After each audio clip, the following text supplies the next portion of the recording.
Well, thank you so much. Now we will begin with the unit. The unit is the Human Resource Research Project, and it is a requirement for every CHRP students that has not been exempted project to undertake this very important unit, the Human Resource Research Project.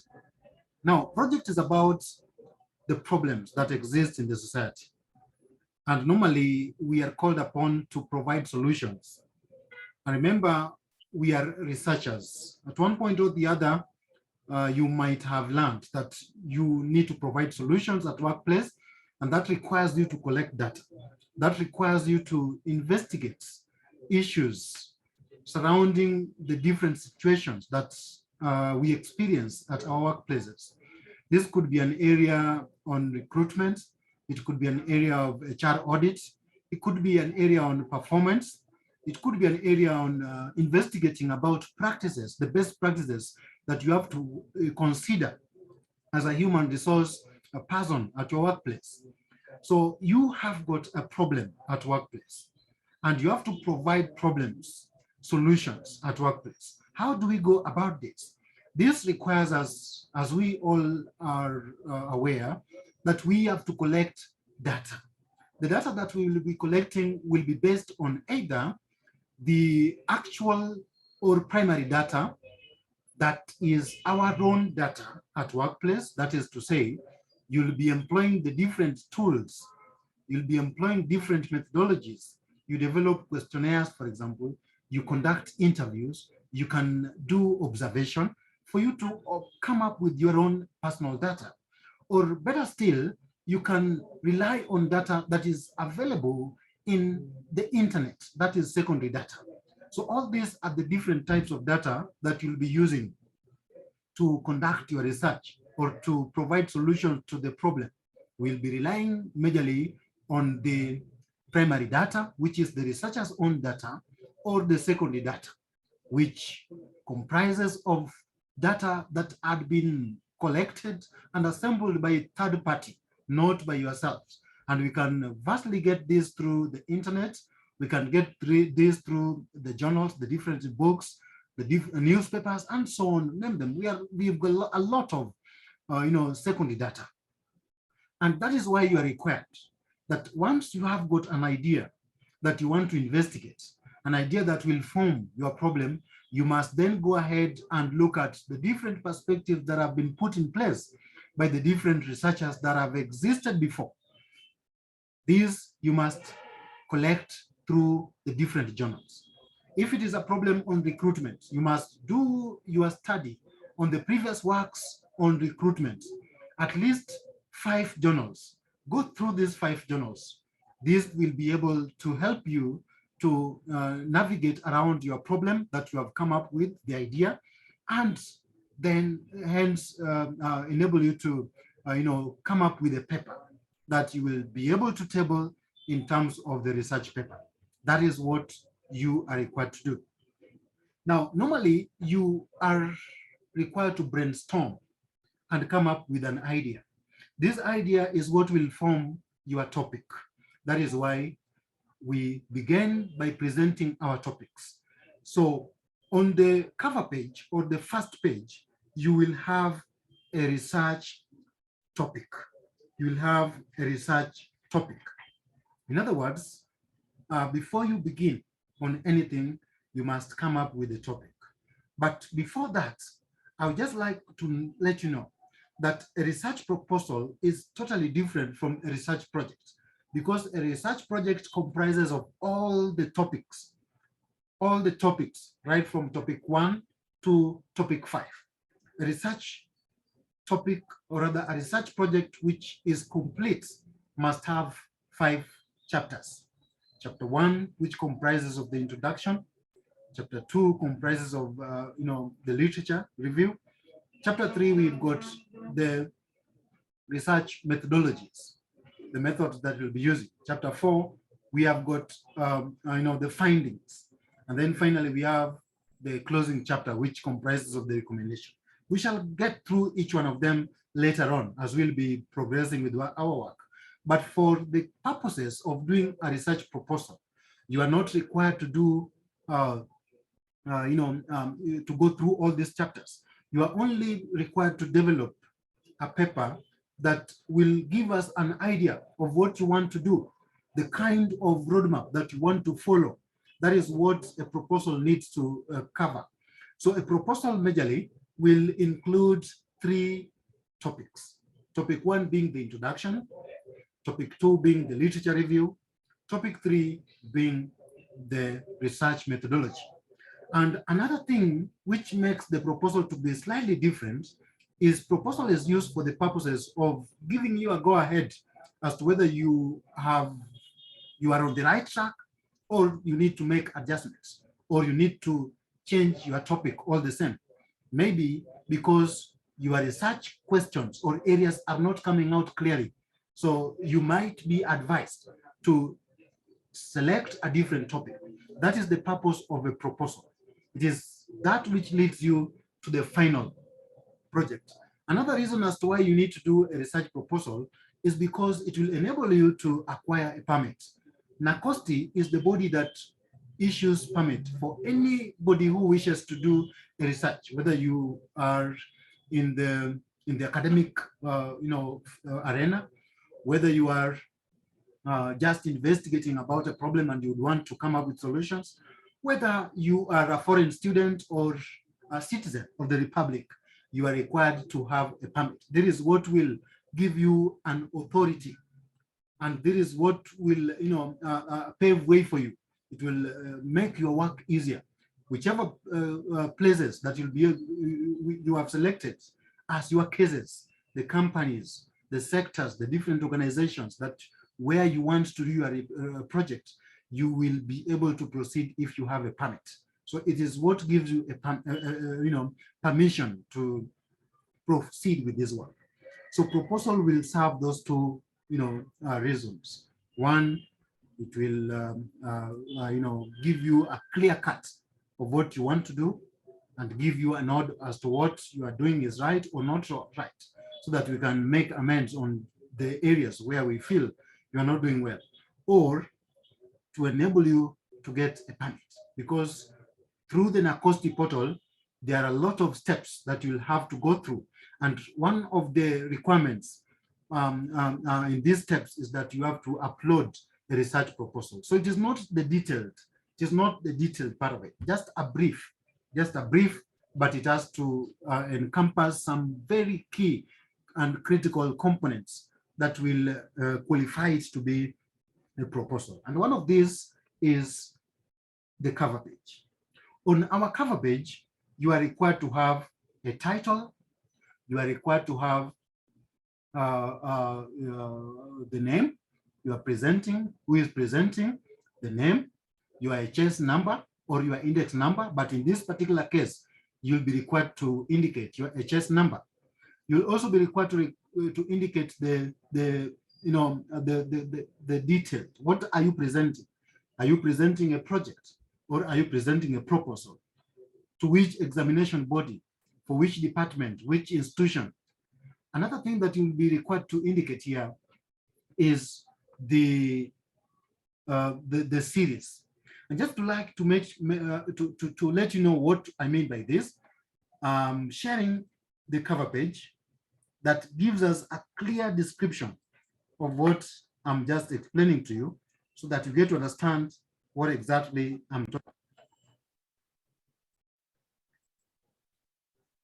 about. So this is what we have in the cover page.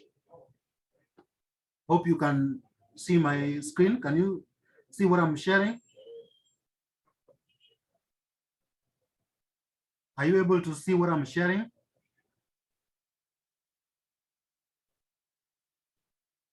Just to be sure. Yes, you're able to see something. All right, thank you so much.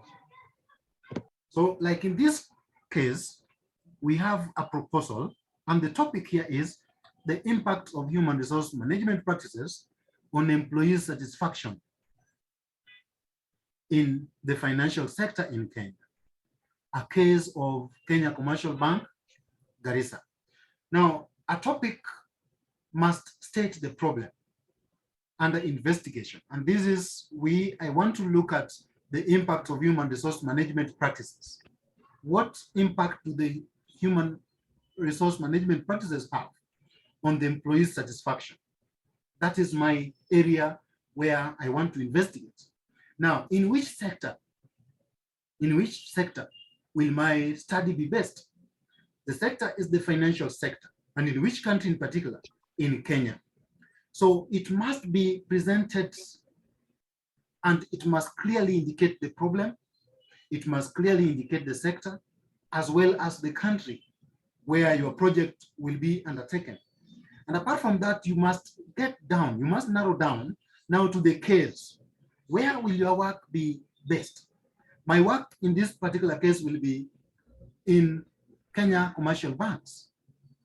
In a case of Kenya Commercial Bank, KCB, Garissa branch. That is my topic. A topic must not contain abbreviations. It must not contain abbreviations. For example, if you are investigating in KCB, like my case, I would say, or rather Kenya Commercial Bank, I would say KCB. That would be very wrong. If I'm in National Industrial and Training Authority, I might be tempted to say NITA. That again is very wrong. It must be detailed. No abbreviations must be used in the topic. So your topic must be encompass all those areas that I've talked about. It must reflect on how your project is going to look like. It must be self-explanatory. I should not be struggling to understand what your topic is all about. It must be self-explanatory. There are, however, things that you must try to avoid. I know in the topics that we had, there were a number of cases where we had used them. But if we had used them, then you must get back to your work, to your topic, and you must make sure that you eliminate them. Things like the study of the human resource management practices on employee satisfaction. That is very wrong. Words such as, or expressions such as the study of should not be used. And an analysis of should not be used. An investigation of should not be used. So it is wrong to say an investigation of the impact of human resource management. That is very wrong. It is also wrong to say the study of the impacts, or a study to investigate, or an analysis of the impacts. That is very wrong. Let it just be the impact of human resource management practices. Another thing that you must avoid is a use of italics. A topic should not have italics. And it is only advisable to use italics when you have included a scientific name. Scientific names, all of them must be italicized. But if your topic is free of scientific names, then you are advisable to never use italics. That is what you are required when you are doing a topic. So on the topic, that is what you are expected to do. The next part is the presenter. Presented by, in this case, you can clearly see, presented by Eric Opande. That is my name. My registration number I've clearly indicated, 4630, HS 4630. So in your case, you will say presented by Emma Kuria, registration number, you put your HS number, or presented by Irene, your full names and registration number indicated. Never use salutations such as Mr., such as Doctor, such as CHRP, such as CPA, such as Professor. Never use such salutations. Your name must be written the way it is. Your first name, your second name, and your third name in that order. Then the next part that details what we are presenting. And this is where we will now indicate the proposal. So it is a human resource research proposal submitted to Ames College of Business and Technology as a partial fulfillment of the requirements for the award of the Certified Human Resource Professionals, CHRP, of the Human Resource Management Professional Examination Board. So you will realize that in these details of our product, I've now used abbreviations, but there is an explanation that is detailing what I've abbreviated. So it is important that you explain the abbreviation just for the details part of it, but for the topic, you are not advisable to use abbreviations. So don't say human resource research project. It is not a project still. It is a proposal because it has not met the minimum qualifications of a project. Remember, the minimum qualifications of a project is it must have the 3 chapters. It must have the 3 chapters. So, but until that is met, I will stick to my human resource research proposal, as you can see. Then the series. If you are writing a project for 2022 November series, you have to clearly indicate. It is not a must that you must use this symbol. You can do away with it and just let it be November 2022, or you can put it, that mark, trademark, and then November 2022. There are instances where students can add series so that it becomes November 2022 series. But briefly or clearly, what I'm trying to give you is the cover page. That is what is expected of you in the cover page. So take note, your topic, which you must be not include those areas I've just talked about. You are presented by presenter, the name in full, no salutations, the registration number. Of course, this case we now have HS. You indicate your HS, and it has to be correct. And then the body, what you are presenting to us. You are presenting to us a proposal, and the proposal you are presenting to Ames College of Business and Technology. You have to indicate where you are presenting it to, and why is it being presented. You require it, of course, for your CHRP, the award of the Certified Human Resource Professionals, CHRP, of the Human Resource Management Professional Examination Board. This is the examination board that regulates and offers and gives the award and the examination series. And also notes that the cover page has not been numbered. The cover page should not have numbering. It should be as plain as it is, with only those details that I've clearly indicated. That is your cover page. Now, the second page is your declaration. The second page is your declaration. What are you declaring? What are you declaring? You are declaring your work. So there has to be 3 parts of a declaration. The declaration by the student, by yourself, and there is what I've indicated, declaration by the candidate. You have to tell us that the work you are presenting, the proposal you are presenting, is your original work. It has never been presented anywhere. It has not been presented in any university, neither has it been presented to any college for any award. And this is important because we will require you also, after you have done your project, to provide a plagiarism. This will be convincing that your work, the work you're presenting indeed had been your work and no one's else. So declaration by the student is particularly declaring that this is the original work. It has never been presented for any certification in any other college, in any other university, or for any other award. Sign, please, you can mute. You're just joining us. Irene, please.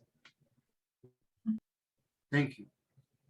So you have to tell us you are declaring. So no part of this project, therefore, may be reproduced without the prior written permission of you, the author, and or HRMPEP, because it will be available at their in their shelves.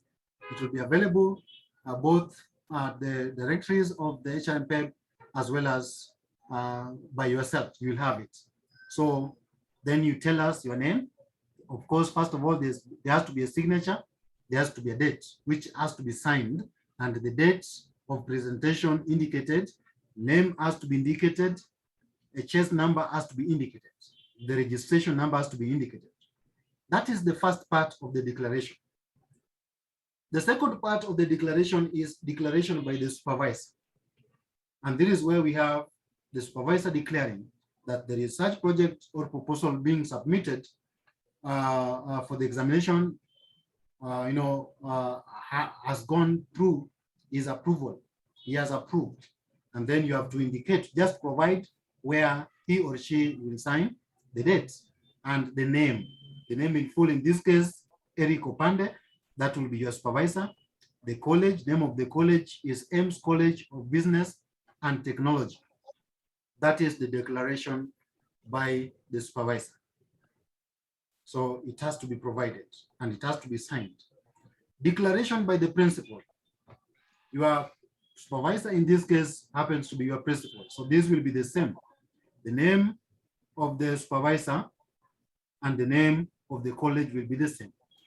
The research proposal has been submitted for examination with my approval as the college principal. You have the signature, you have got the date.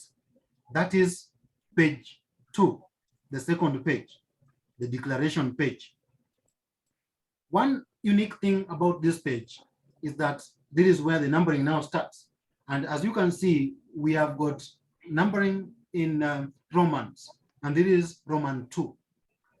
This is Roman 2. Remember, the first page ought to have been Roman 1, but it is a rule and a policy that first page must not have numbers.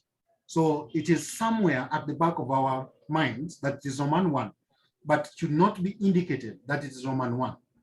Declaration page should now be indicated Roman 2. It should be indicated Roman 2 and linked to page 1 or the cover page. So declaration page, which is our second page, should be page 2. Then we go to page 3. Page 3 of the proposal is the copyright page. You must declare the copyright and tell us that any part of this report or proposal, in this case it will be a proposal, any part of this proposal may be photocopied, may be recorded or otherwise reproduced or stored in any retrieval system or transmitted in any form by electronic or mechanical means without, of course, the prior permission of yourself, the copyright. So this one must be indicated. The copyright must be indicated, and down here you are to reserve it. All rights have to be reserved.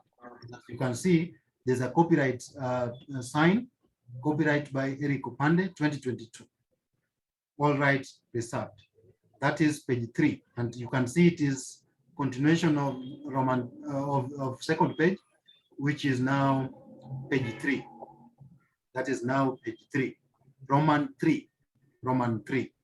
Then we have the acknowledgement. You have to acknowledge. On acknowledgement, always start by acknowledging God. Always start by acknowledging your God. I know most of us maybe, some of us maybe do not, recognize God. It is a fact that most of us, or few of us, may not recognize God, but it's important to recognize the supreme being. You must recognize him. So first of all, begin under your acknowledgement, which is page 4. Acknowledge your God first. Acknowledge your God, acknowledge your family in that order. Should not begin by acknowledging your friends. Never begin by acknowledging your friends when you have not acknowledged your family, when you have not acknowledged your God. So acknowledge your God in the best way you know. It may not look like mine. This is my way of acknowledging my God. What he did for you during the period during which you are writing this proposal or you are doing your work, it is well known to you. So acknowledge your God, express your God gratitude, worship him the way you want. Then after you've done that, acknowledge your family. And your family could be your hubby. Your family could be your wife. Your family could be your children. Your family could be your relatives, extended. You know better. what kind of family, what kind of support they give you. After that, acknowledge your supervisor. Acknowledge your supervisor, acknowledge your department, acknowledge your colleagues, your classmates. So you acknowledge your supervisor, acknowledge your colleagues with whom you are undertaking the project. These are your classmates. Then you can now go ahead and acknowledge your friends.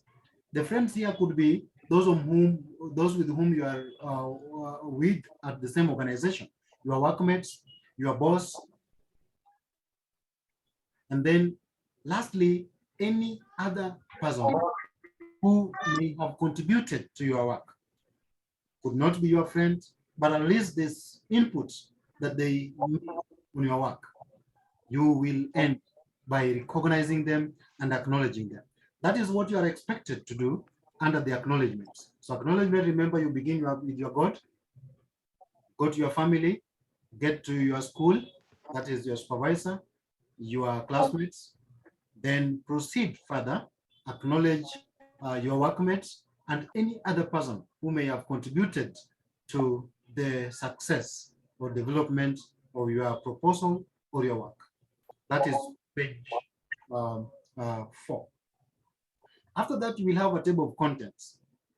You must have a table of contents that will now be giving us the references. Your declaration, for example, which page are we supposed to get this?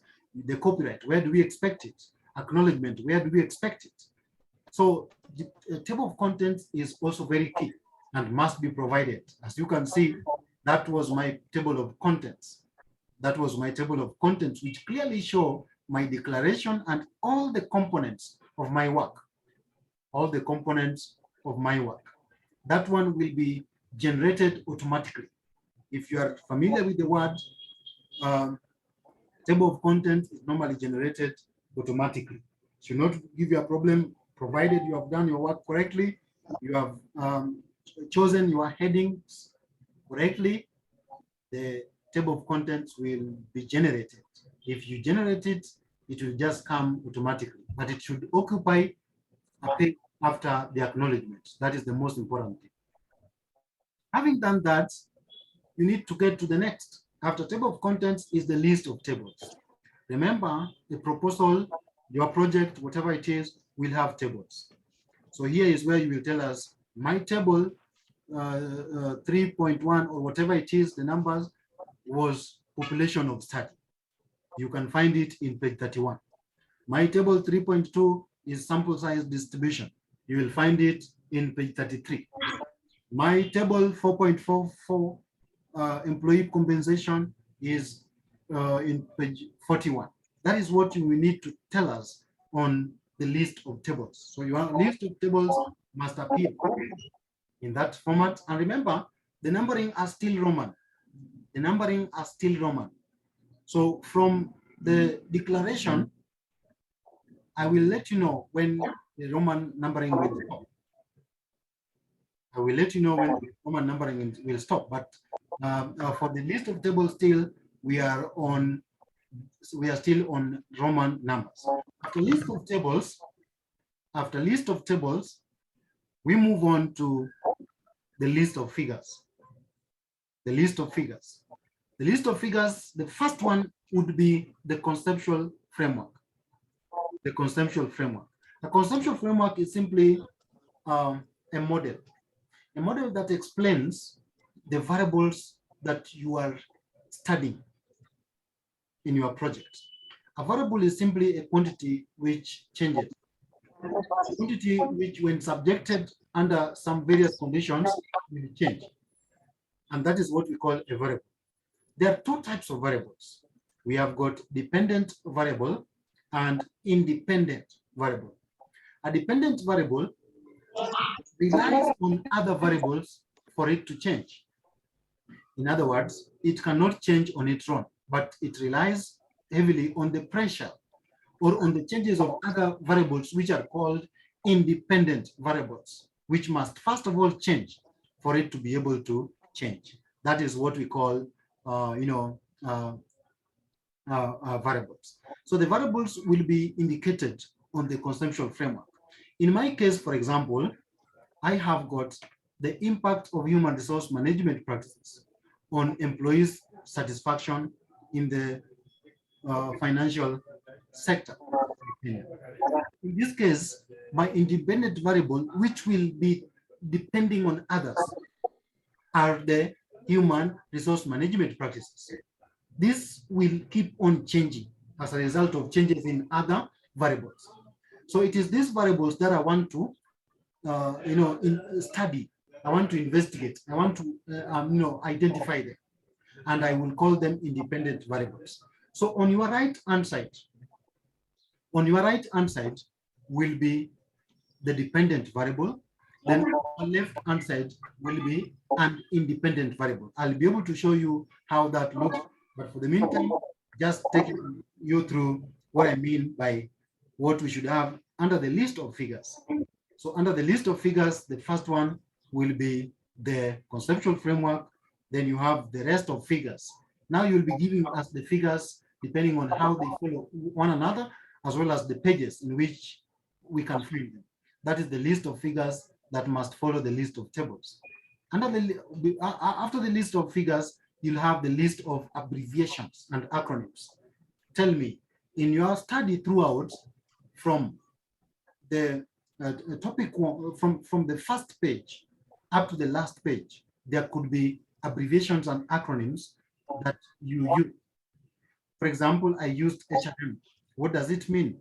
Sometimes you shouldn't assume that there is something that almost everybody has knowledge about. Some of us may not have knowledge about what it is or what it means. So tell us that HRM means human resource management. Tell us that statistical rule of thumb. Tell me that PE means performance evaluation. Tell me that HR means human resource. Any abbreviation that you might have used in your work, tell us what it is. So that is list of abbreviations and acronyms. Then we get to operational definition of terms, technical terms that you used and you feel that they are technical and you need to shed light about them. Employee satisfaction was mine. It is the level of happiness. I'm still simply defining what it is. Employee compensation. I limited mine to 2 just for the purposes of explanation, but that doesn't mean that I've got only 2 operational definitions of terms. I could be having 10 of them. I could be having 5 of them. But what I'm needed to do is to give each one and its explanation. After the abbreviations and acronyms, you must have the operational definitions of terms. Numbering is still Roman. As you can see, that is my Roman 12. That is my Roman 12. Then there is abstract. But for this case, we will not do abstract. Abstract is only in the human resource project, the final work. But for a proposal, there will be no abstract. So for this one, I will remove it for this particular case. So there is no abstract for a proposal. There is no abstract for a proposal. So immediately after your operational definitions of terms, you get to chapter 1.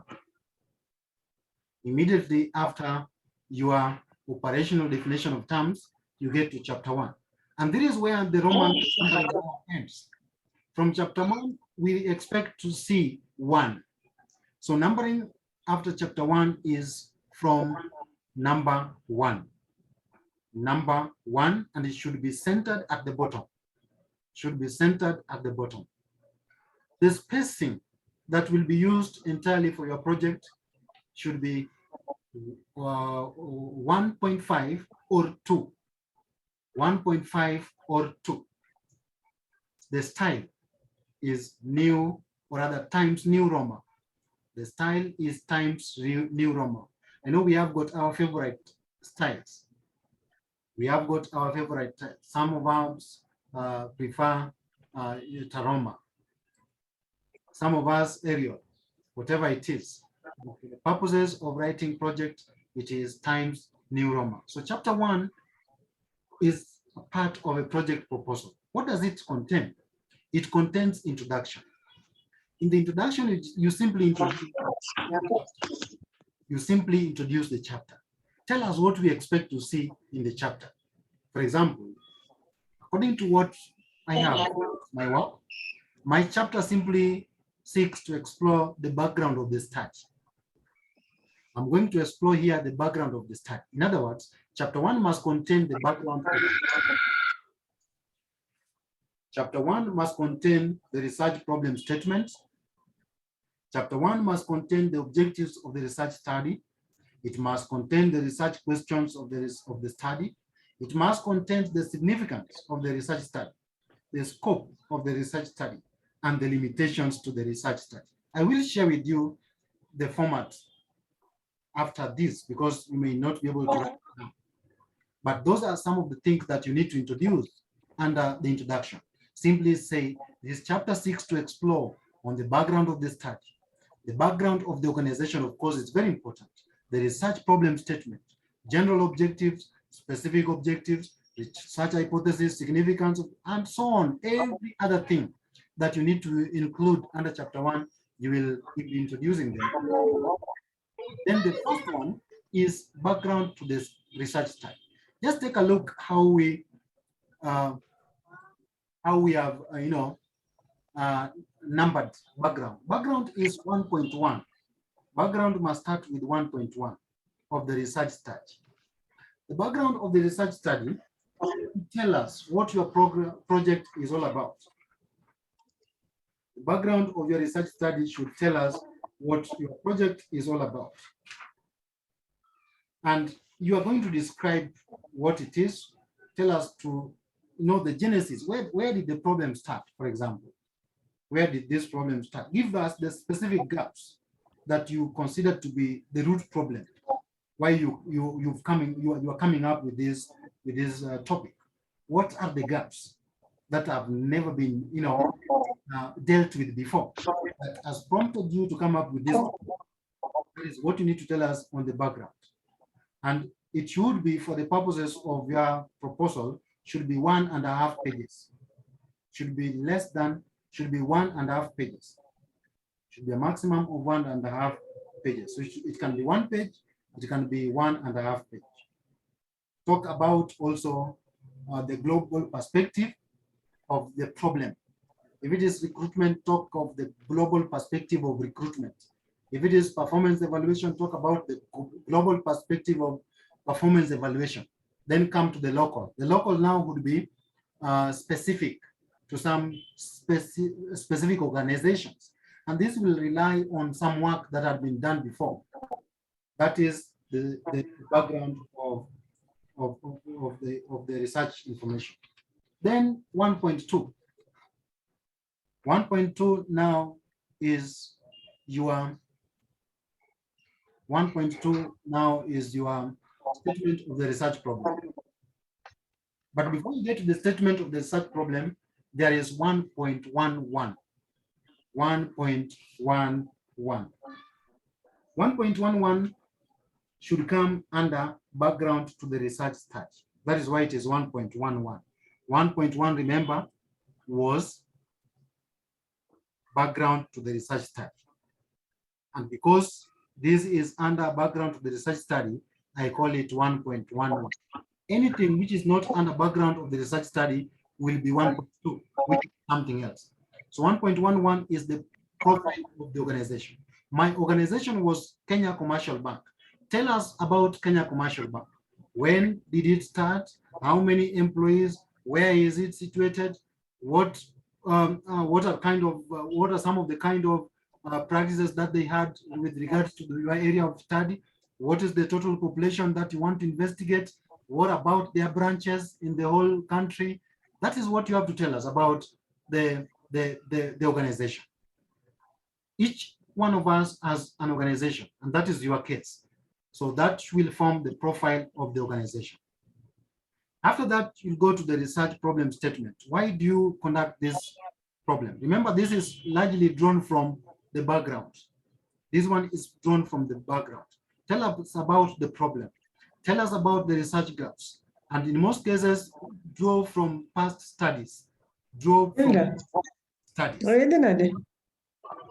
Kindly Nitie rech malum. Adwaro achiel. Aoro ng'ato sani. Rhoda, please. Kindly, Eh? Rhoda, kindly mute. Okay, sorry. Thank you so much.